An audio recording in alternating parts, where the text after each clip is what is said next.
카리브해의 푸른 바다, 아바나의 아름다운 거리, 1950년대 클래식 자동차들이 달리는 낭만의 도시. 쿠바는 한때 라틴 아메리카의 보석이었습니다. 무상 의료, 무상 교육, 문맹률 제로. 미국 코앞에서 초강대국에 맞서 당당히 독자 노선을 걸었던 혁명의 나라였죠. 지금 이 순간 그 나라가 무너지고 있습니다. 하루 20시간 정전. 병원에 가면 수술 도구를 직접 가져오라고 합니다. 4년 만에 인구의 25%가 사라졌습니다. 275만 명이 조국을 등졌어요. 혁명의 낙원은 어떻게 지옥이 됐을까요? 쿠바 혁명이 성공했을 때 전 세계가 열광했습니다. 젊은 혁명가 피델 카스트로와 체 게바라가 독재자를 몰아내고 새로운 나라를 세웠어요. 카스트로는 32살, 게바라는 30살이었죠. 청년들이 총을 들고 산에서 내려와 부패한 정권을 무너뜨린 겁니다. 할리우드 영화 같은 이야기였어요. 전 세계 젊은이들이 체 게바라 얼굴이 그려진 티셔츠를 입었습니다. 혁명의 아이콘이 된 거죠. 그들은 약속했습니다. 모든 국민에게 무상 의료, 무상 교육을 제공하겠다고요. 그리고 정말 해냈어요. 쿠바의 문맹률은 거의 제로가 됐습니다. 혁명 전에는 국민 대다수가 글을 읽지 못했어요. 카스트로 정부는 전국에 학교를 세우고 교사를 파견했습니다. 몇 년 만에 쿠바는 라틴 아메리카에서 가장 교육 수준이 높은 나라가 됐죠. 의료 시스템은 더 놀라웠어요. 쿠바의 영아 사망률은 미국보다 낮았습니다. 의사 한 명당 인구수는 선진국 수준이었어요. 가난한 사람도 부자와 똑같은 치료를 받을 수 있었죠. 쿠바 의사들은 세계 최고라는 평가를 받았습니다. 아프리카, 남미, 아시아의 가난한 나라들의 쿠바 의사들이 파견됐어요. 작은 카리브해 섬나라가 의료 강국이 된 겁니다. 쿠바는 제3세계의 희망이었어요. 작은 나라도 강대국에 맞서 자기만의 길을 갈 수 있다는 걸 증명했으니까요. 미국이라는 거인의 코앞에서 사회주의 혁명을 성공시키고 그걸 유지하고 있었습니다. 전 세계 좌파 지식인들이 쿠바를 찬양했어요. 이곳이 바로 이상적인 사회의 모델이라고요. 하지만 미국이 가만히 있을 리 없었습니다. 케네디 대통령은 전면적인 경제 봉쇄를 선언했어요. 무역 금지, 금융 거래 차단, 여행 제한, 쿠바를 완전히 고립시키겠다는 거였죠. 미국 기업은 쿠바와 거래할 수 없었고 쿠바와 거래하는 외국 기업도 미국 시장에서 퇴출됐습니다. 사실상 전 세계가 쿠바와 장사를 못하게 만든 거예요. 당시 미국 국무부의 비밀 메모가 나중에 공개됐는데 거기엔 섬뜩한 내용이 담겨 있었어요. 쿠바 국민들에게 경제적 고통을 안겨서 정권에 대한 환멸을 유발해야 한다. 미국의 전략은 명확했습니다. 쿠바 국민들을 굶겨서 스스로 정부를 무너뜨리게 만들겠다는 거였어요. 이 봉쇄는 60년이 넘도록 계속됐습니다. 역사상 가장 오래 지속된 경제 제재예요. 그런데 쿠바는 버텼습니다. 비결이 뭐였을까요? 소련이었어요. 냉전 시대, 미국과 소련은 전 세계에서 세력 다툼을 벌이고 있었습니다. 소련 입장에서 쿠바는 미국 뒷마당에 박아 넣은 못 같은 존재였어요. 전략적 가치가 엄청났죠. 그래서 소련은 쿠바에 매년 엄청난 돈을 지원했습니다. 석유, 식량, 공산품, 무기. 쿠바가 필요한 건 뭐든 소련이 대줬어요. 미국이 앞문을 봉쇄해도 소련이 뒷문을 열어줬습니다. 카스트로는 미국의 압박을 비웃을 수 있었어요. 코앞에 있는 초강대국이 아무리 목을 조여도 지구 반대편에서 더 큰 초강대국이 산소를 공급해주고 있었으니까요. 쿠바 국민들의 삶은 나쁘지 않았습니다. 화려하진 않았지만 안정적이었어요. 배급으로 기본적인 식량이 제공됐고 아프면 병원에 갈 수 있었고 아이들은 학교에 다녔습니다. 자유는 없었지만 굶지는 않았어요. 하지만 모든 것에는 끝이 있죠. 소련이 무너졌습니다. 하룻밤 사이에 쿠바의 생명줄이 끊겼어요. 매년 들어오던 수십억 달러의 지원이 증발했습니다. 수입이 4분의 1로 줄었어요. 공장이 멈추고 석유가 없어서 트랙터가 서고 설탕 수확을 속아 끄는 수레로 해야 했습니다. 버스가 다니지 않아서 사람들이 자전거를 타기 시작했어요. GDP가 절반으로 떨어졌죠. 카스트로는 이 시기를 특별 시기라고 불렀습니다. 하지만 특별한 건 굶주림 뿐이었어요. 배급량이 급격히 줄었습니다. 고기를 구경하기 어려워졌어요. 사람들은 하루하루 연명했습니다. 체중이 평균 10kg 이상 빠졌다는 연구 결과도 있어요. 온 국민이 다이어트를 한 게 아니에요. 굶은 겁니다. 이때 많은 쿠바인들이 목숨을 걸고 바다를 건넜습니다. 타이어 튜브로 만든 뗏목을 타고 플로리다를 향했어요. 상당수가 바다에서 죽었습니다. 살아서 도착한 사람들은 미국에서 새 삶을 시작했죠. 쿠바 역사상 가장 암울한 시절이었습니다. 바로 이때 구원자가 나타났습니다. 베네수엘라의 우고 차베스였어요. 차베스는 사회주의를 표방하는 좌파 지도자였습니다. 그는 카스트로를 아버지처럼 따랐어요. 혁명의 영웅, 미국에 맞선 투사, 차베스에게 카스트로는 롤모델이었습니다. 두 사람은 금세 동맹을 맺었어요. 베네수엘라는 세계 최대 석유 매장량을 가진 나라입니다. 사우디아라비아보다 많아요. 차베스는 그 석유를 무기로 삼았습니다. 반미 국가들과 동맹을 맺고 미국에 대항하는 블록을 만들려 했죠. 그 핵심에 쿠바가 있었습니다.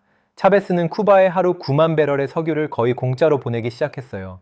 쿠바가 제대로 값을 치를 능력이 없다는 걸 알면서도요.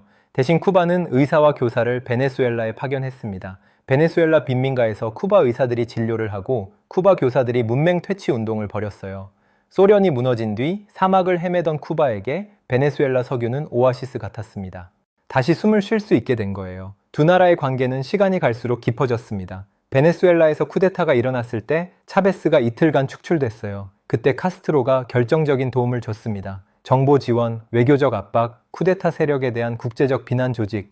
차베스는 다시 권좌에 복귀했어요. 이때부터 두 나라의 관계는 단순한 동맹을 넘어섰습니다. 운명 공동체가 된 거죠. 쿠바 정보기관 요원들이 베네수엘라 대통령궁을 경호하기 시작했어요. 차베스의, 그리고 나중에 마두로의 보안을 책임진 건 베네수엘라 사람들이 아니라 쿠바인들이었습니다.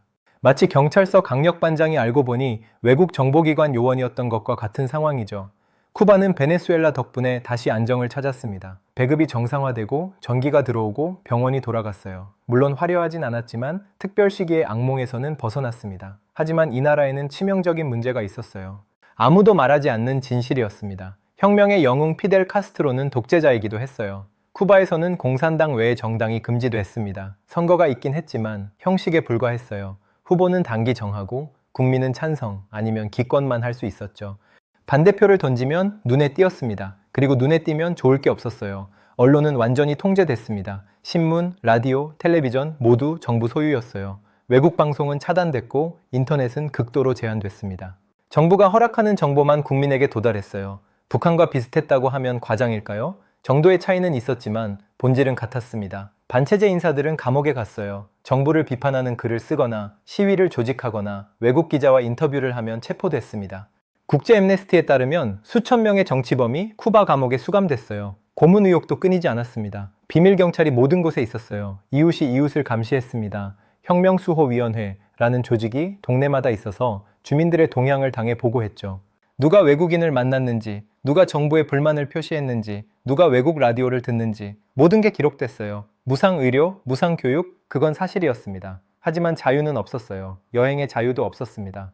쿠바 국민은 정부 허가 없이 해외에 나갈 수 없었어요. 허가는 쉽게 나오지 않았죠. 직업 선택의 자유도 제한됐습니다. 국가가 배치하는 대로 일해야 했어요. 의사가 되고 싶어도 국가가 농부로 배치하면 농부가 되어야 했습니다.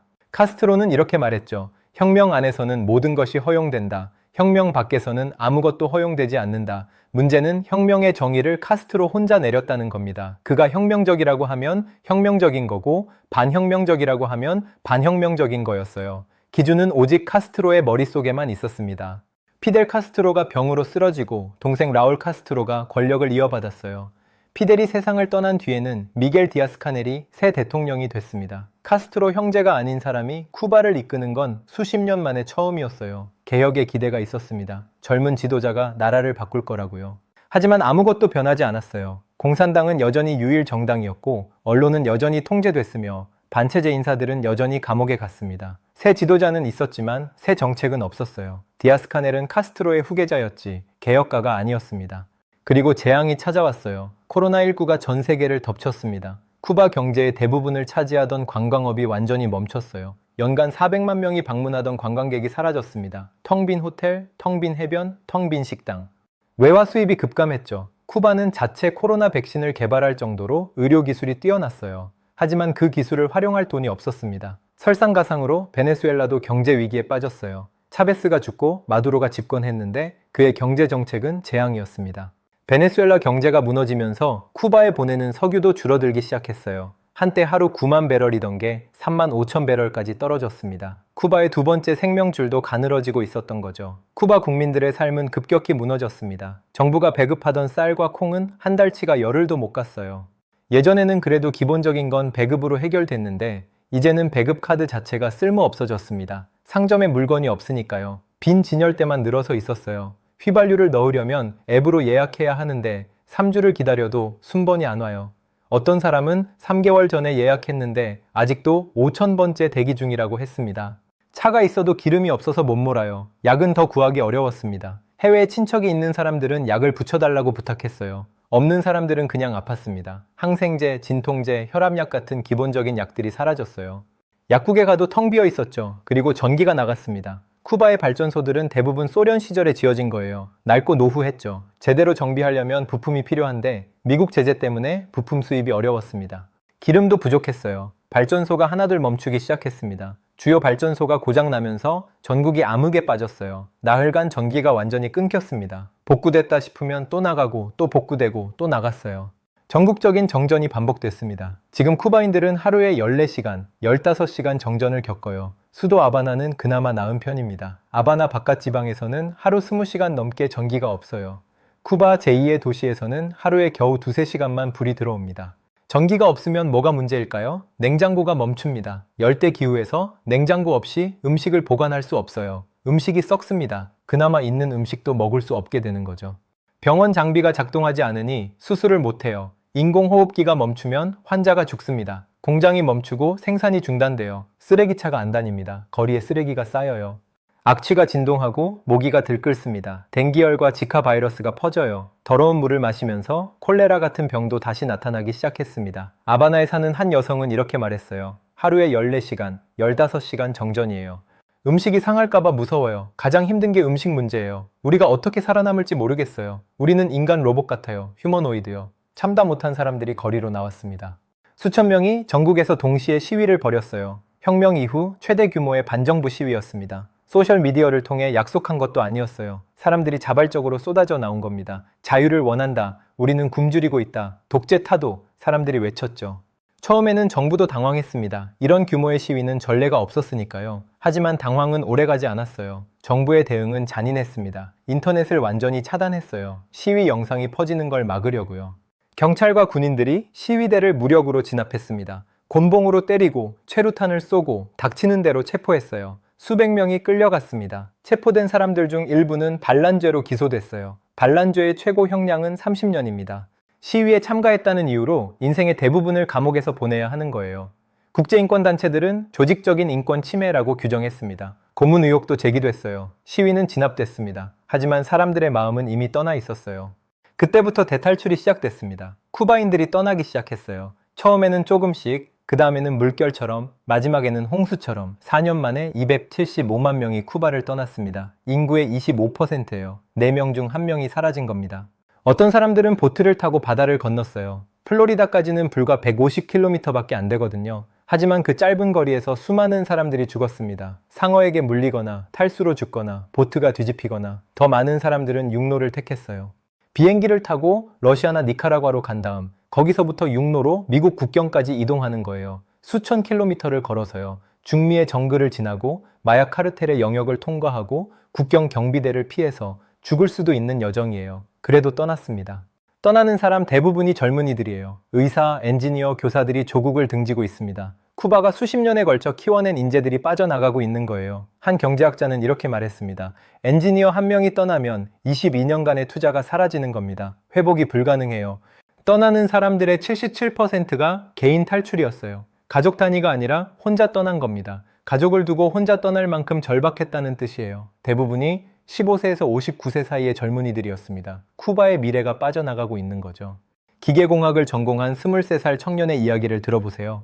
그는 대학에서 5년을 공부해 엔지니어가 됐어요. 쿠바 최고의 대학을 나왔습니다. 졸업하고 취직하면 한 달에 6천에서 7천 페소를 벌 수 있어요. 한 달 월급이 얼마냐고요? 미국 돈으로 12달러에서 14달러입니다. 한 달에 14달러. 달걀 30개 한 판이 8달러예요. 한 달 월급으로 달걀 2판을 못 사는 거죠. 의사도 마찬가지예요. 세계적으로 유명한 쿠바 의사들, 그들의 월급도 20달러가 안 됩니다. 그래서 그 청년은 공학 학위를 포기했어요. 지금은 택시앱 운전사로 일합니다. 하루에 옛날 한 달치 월급을 벌 수 있거든요. 외국인 관광객을 태우면 달러를 받으니까요. 지금 그는 스페인 시민권을 신청 중입니다. 기회가 오면 떠날 거예요. 기회가 있으면 떠나요. 여기엔 미래가 없어요. 그가 말했습니다. 저는 혁명을 믿지 않아요. 결과를 내지 못하는 걸 지지할 가치가 없죠. 체 게바라와 피델 카스트로의 이상, 새 세대에게는 아무 의미가 없습니다. 그들이 보는 현실은 이거예요. 관광객용 달러 상점에는 필라델피아 크림치즈부터 미국 브랜드 식품까지 뭐든 있어요. 하지만 쿠바인들이 갈 수 있는 상점은 텅 비어 있죠. 같은 나라 안에 두 개의 세계가 있는 겁니다. 혁명이 약속했던 평등, 쿠바에서 불평등은 그 어느 때보다 심해졌어요. 그리고 결정타가 날아왔습니다. 트럼프가 베네수엘라를 공격한 거예요. 새벽 2시, 미군 특수부대가 베네수엘라 수도 카라카스 상공에 나타났습니다. 150대가 넘는 항공기가 동원됐어요. 헬리콥터가 대통령궁으로 접근하자 베네수엘라 측이 총격을 가했습니다. 하지만 상대가 안 됐어요. 미군은 압도적인 화력으로 저항을 분쇄했습니다. 새벽 2시 1분에 작전이 시작됐고 3시간도 안 돼서 마두로가 체포됐어요. 트럼프는 자신의 소셜미디어에 마두로가 수갑찬 채 미군 함정으로 끌려가는 사진을 올렸습니다.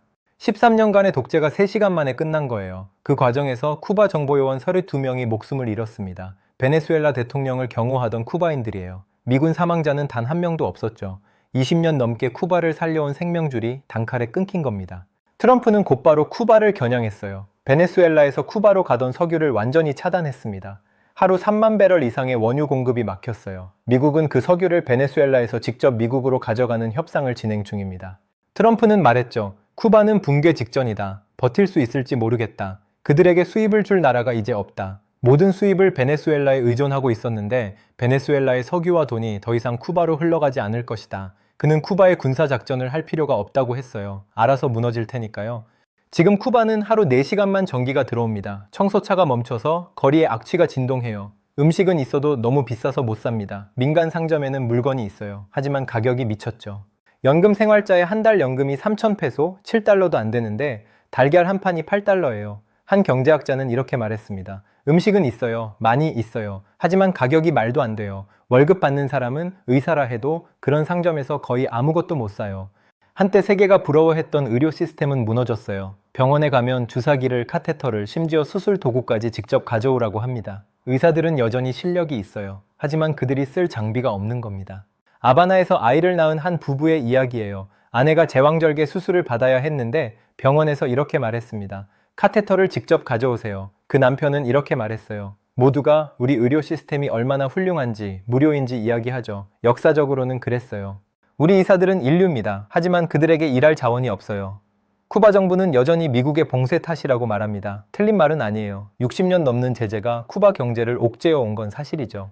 유엔에서도 매년 미국의 쿠바 봉쇄를 비난하는 결의안이 압도적 다수로 통과됩니다. 하지만 전문가들은 말해요. 봉쇄만이 문제가 아니라고. 수십 년간 개혁을 거부한 경직된 국영 경제가 문제예요. 모든 걸 국가가 통제하려다 보니 비효율이 극에 달했습니다. 민간 기업을 허용하기 시작한 건 얼마 안 됐고 그마저도 규제가 너무 심해서 제대로 성장하지 못했어요. 관광업에만 올인한 것도 실책이었습니다. 지난 10년간 총 투자의 35%가 호텔과 리조트 건설에 들어갔어요. 국민은 굶는데 호텔을 짓고 있었던 거죠.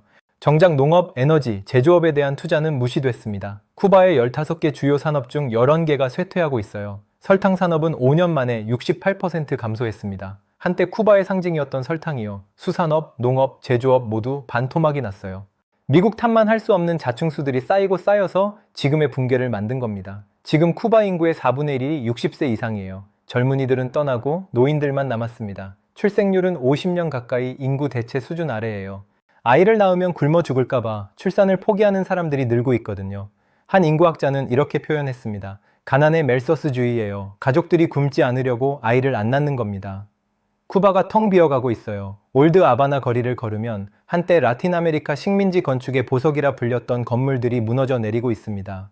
유네스코 세계문화유산인데 돈이 없어서 보수를 못해요. 가끔 건물이 통째로 무너지기도 합니다. 사람이 깔려 죽기도 하고요. 바로 그 옆에는 정부가 관광객을 위해 지은 고급 호텔이 서 있어요. 번쩍번쩍한 외관, 에어컨, 수영장. 국민은 굶고 건물은 무너지는데 호텔을 짓는 나라. 이게 지금 쿠바의 현실입니다.